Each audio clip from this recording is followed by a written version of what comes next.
Birinci növbədə Ermənistanda ümumiyyətlə Rusiya ilə iqtisadi əlaqələrinə və iqtisadi asıllığına diqqət yetirmək lazımdır. Bəlli olduğu kimi Ermənistanın Semanyan'da qeyd etdiyi kimi enerji sektoru bütövlükdə Rusiyanın nəzarətindədir. Burada qaz təsisatının 85% təxminən Rusiyadan asılıdır, neft 76% və eyni zamanda Ermənistan elektrik şəbəkələri də hal-hazırda həbsdə olan və Rusiya şirkətinə rəhbərlik edən Samvel Karapetyanın taşır şirkətinin nəzarətindədir. Bu sıraya Rusiya dəmir yollarını və s. ilaxır əlavə etmək olan faktiki olaraq ölkənin qan damarları ya Rusiyanın törəmə müəssisələridir və yaxud da Rusiyaya aid olan şirkətlərin bilavasitə nəzarətindədir. Belə olduğu təqdirdə Ermənistanın qısa müddətdə prosesi şaxələndirilməsi inandırıcı görünmür.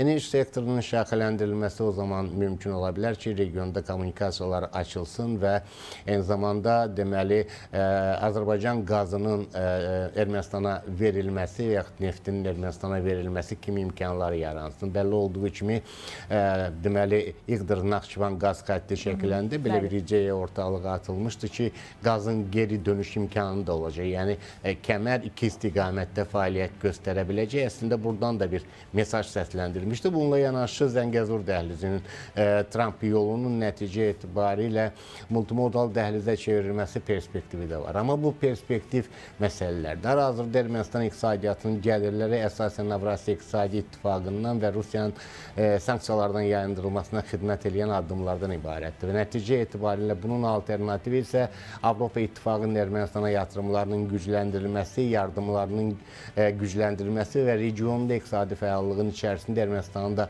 yer almasıdır. Bu da qısa müddətli perspektivdə, yəni seçkilərə qədər olan müddətdə bu prosesin birdən-birə möcüzə nəticəsində baş verməsi inandırıcı görünmür. Bu arada elə Mirzayanın toxunduğu istiqamətlərdən biri də oydu ki, Avropa İttifaqı ilə deyir, biz strateji əməkdaşlıq sazişini imzalamağa hazırıq, ancaq deyir, dəqiq bəlli deyil ki, bu 3 aya 3 ilə baş tutar.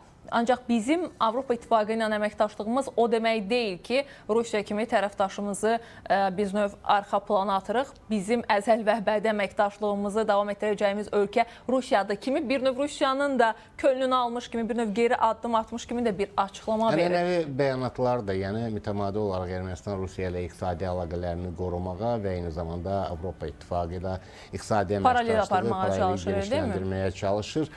Əvvəllər bu yanaşma bir təhdid xarakteri daşıyırdısa, yəni Rusiya faktorundan Avropa İttifaqını şantaj edirdisə, yaxud Avropa İttifaqı faktorundan Rusiyanın şantaj edilməsinə xidmət edirsə, artıq bu mexanizmlər dəyişib və şantaj mexanizmləri işləmir. Ona görə də müəyyən balans yaradıcı addımlar atılır. Yəni Ermənistan bugün hansı mənada Rusiya regionda lazımdır, nəticə etibarilə hələ ki orada hərbi bazası yerləşir, hələ ki Rusiyanın maraqları bu və digər şəkildə Ermənistanda qorunur. Baxımdan da əməkdaşlığın davam etdirilməsi üçün perspektivlər var. Yəni nəticə etibarilə məcburdur hələ ki. Təbii, hələ ki məcburdur. Amma real mənzərə yarandığı təqdirdə təbii ki Ermənistan özün istiqamətində, yönündə təbii ki seçəcək.